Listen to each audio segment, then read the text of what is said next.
Well, I was born right here in Houma. I've spent pretty much all of my life in Houma, other than the time I lived in Lafayette for college. My parents are Paul Norris Guidry and Barbara Adine Antil Guidry. My dad was a boat captain and worked for Freeport-McMoran, for Freeport Sulphur, and was an oyster fisherman on the side. And my mother worked for Rosalie and Reyes. She was born in Oriente Province, Cuba, and was a bookkeeper and restaurant manager. My earliest education, I would have to say, came from my mother. She taught me to read, as she did all of us, and in fact I received my first library card in 1959 when I was 4½.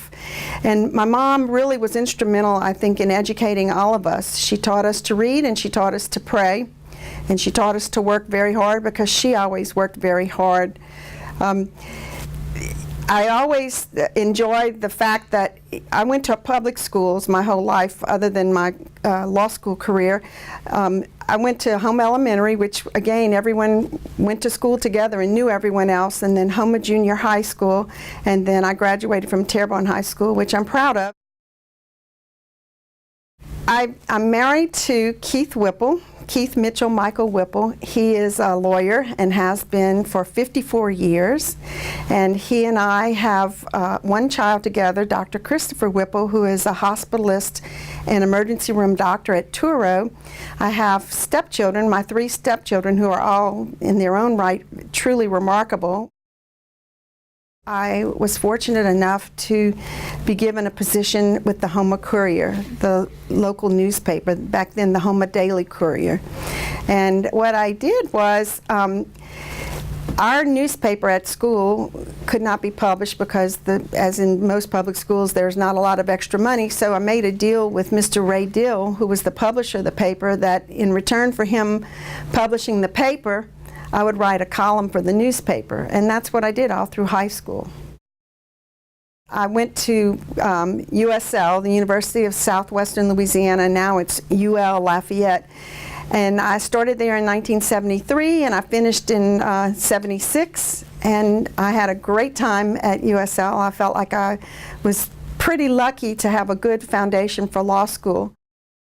But I took political science courses, and I really loved the dialogue and the discourse and the conversation about not only what was going on in my part of the world, but what was going on in the rest of the world. And I wound up majoring in English and political science with a double major. And I had always aspired to go to medical school, but it didn't work out in that way. I went to law school primarily because I was able to get a full scholarship at Loyola. And I started out at Loyola thinking that I wanted to do something that was interesting, but that would still allow me to have a family as part of my career, to have a good career and a good family life, because that's very important to me. And law school was a place where I think I learned the most about how to get along in the world. I worked really hard in law school, and at one point I thought, I don't know if this is what I want to do. I worked for the Army Corps of Engineers, and I wasn't particularly happy with the work, although I enjoyed the people I worked with. So I came home the summer after my junior year and told my parents I decided to finish my biology degree and apply for medical school, which of course they were not very pleased to hear after I was 2/3 of the way through. But instead, my mom convinced me to work in Houma for a local lawyer for his firm, and to see if I would enjoy it more if I did a different kind of work. And that's what I did. I spent the entire summer shadowing a lawyer who eventually became my husband, and I realized that litigation and being in the courtroom was something really fun and challenging and interesting. And so I finished my law degree and came back and practiced law with my husband and 2 other men for 10 years until I was elected to the court in 1990. In 1990, I ran for the Court of Appeal, and at that time there were no women on the Court of Appeal. And at that time, as I understand it, it was virtually unheard of for anyone to run against an incumbent. And when I ran like that, I was told by someone who was very involved in politics, honey, don't you know that women don't run for the Court of Appeal, and there are two rules. Women don't run for the Court of Appeal, and the second rule is you don't run against an incumbent. And my response was, well, number one, I had nothing to do with making those rules, and number two, you should consider those rules broken. I was appointed to serve on the Louisiana Supreme Court when one of the justices recused because of a conflict, and it was a very interesting time in my life, and I truly enjoyed the work that I did on the Supreme Court. I wound up being the author in one of the cases, which was a case where a criminal defendant had filed a challenge to the constitutionality of the law that made it criminal for a felon to be in possession of a firearm while committing certain offenses, drug and violent offenses. And it was just a really remarkable experience because I was appointed when I was pretty new as a Court of Appeal judge, and then to be able to be the author for the court was just incredible to me. If someone wanted to know numbers, when I became chief 5 years ago, at the end of 2012, I became chief January 2nd of 2013. At that time, the numbers of cases that I had been involved in were just under 10,000 decisions. And of those cases, I had authored 1,365 full opinions myself. I participated in 4,095 other cases, and finally, as far as writs, I had been on writ panels and rendered opinions in 7,890 writs. So to put that in perspective, if you think about that, we basically, in our court, we write a case every other day. In the community, one of the things that I've been the most involved in is Rotary. Rotary International. And Rotary to me is one of the most worthy and worthwhile organizations that exist because Rotary International has almost single-handedly been responsible for eliminating polio in the world. And when you think about the difficulties that we are facing now with the Ebola virus and the ongoing threat of a pandemic occurrence, you realize the importance of the work that Rotarians do. I've spent a lot of years in Rotary. I've been in Rotary 27 years. I've served on the board. I served as president. I was blessed to be named Rotarian of the Year. I enjoy the work that I do. I volunteer to be part of the Southdown Marketplace that twice a year at least we raise money for the market by manning the hot dog booth. And you would think, well, that's not such an important thing, but it truly is, because at the end of the day, the world has gotten so much smaller. So the work in Rotary lets me know and has helped me to meet people from all over. I've housed Rotarians and visiting Rotarians from Brazil. I've been participated in work study groups with visitors from all over the world, and I've really enjoyed my Rotary work. For fun, I love Mardi Gras. I love to put on a mask and throw my beads. I'm a member of the oldest ladies carnival club in New Orleans, which is the Crew of Iris, and we celebrated in 2016. We celebrated 100 years. It was the 100th anniversary of the Crew of Iris, but I was a charter member of the Crew of Aphrodite. In fact, I wrote the bylaws and rules for that crew when it started. I'm pretty proud of the fact that when I entered when I became a member of the Ladies Carnival crew, at that time, none of the Ladies Carnival crews in Homa were integrated. There were no African Americans who held membership in the organizations. And I'm proud of the fact that one of the things that I did while I was a member, and back when I was a float co-captain, was I sponsored and submitted the application and appeared before the board to have the first female African American admitted to the club. And that was very important to me personally, and I'm proud of that fact, and I've remained friends with those ladies from Carnival Club even though I don't ride anymore in that crew. And I think it was important for the community, and it was an important thing for the organization to take a look at itself.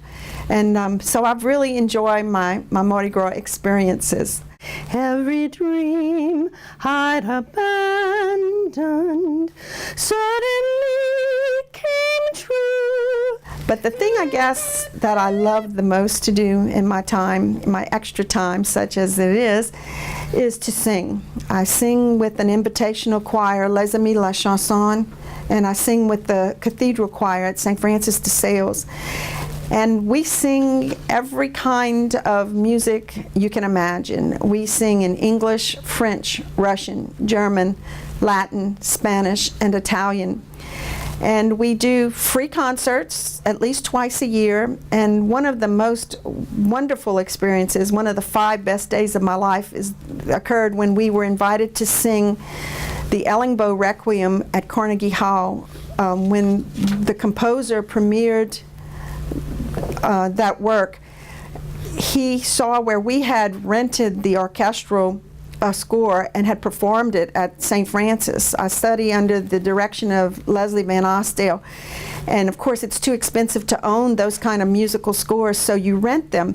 And we had rented the score for our 2 choirs, and we performed it with members of the LPO, Louisiana Philharmonic. And so when Dr. Ellingboe premiered the work at Carnegie Hall, he contacted our director and invited us to appear with his choir and several university choirs to present the premiere performance of it, which he conducted us himself off music.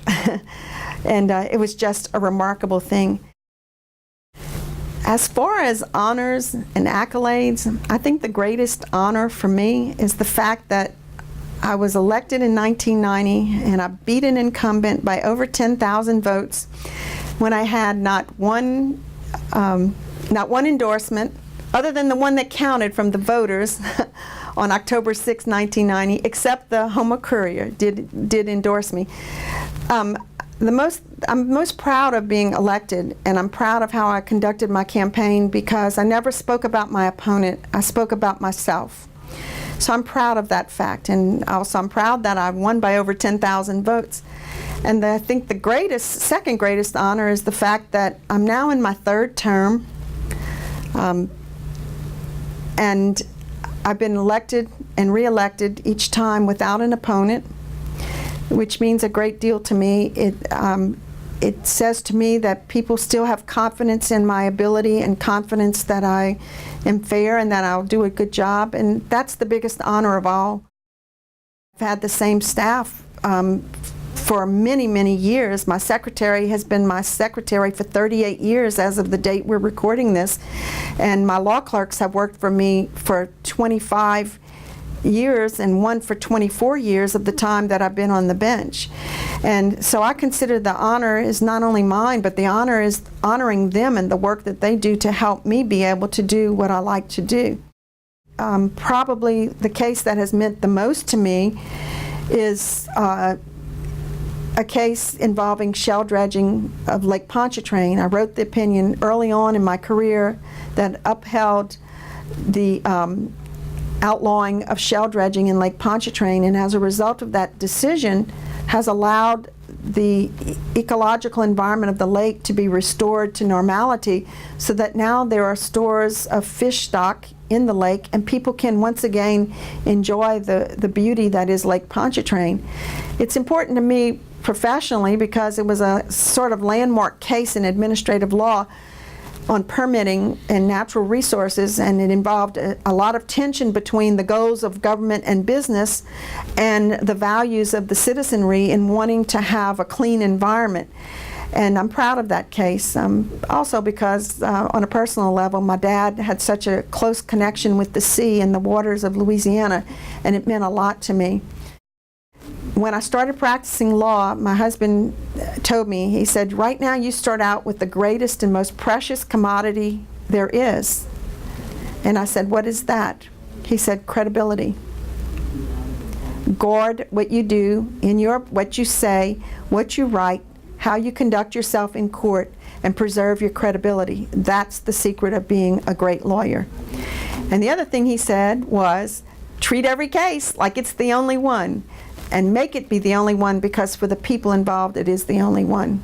And he's right about that. At the end of the day, I think the most important thing that we can do is look back and say, how did I handle it when times were tough, whether it was fiscal budget restraints and constraints, whether it was the demands of a particular docket, whether it was resolving issues in employment law when you supervise 125 people. At the end of the day, the most important thing I think to be remembered for is that I hope that I had courage, and President Kennedy years ago defined courage as grace under pressure, and I hope that that's how others see me.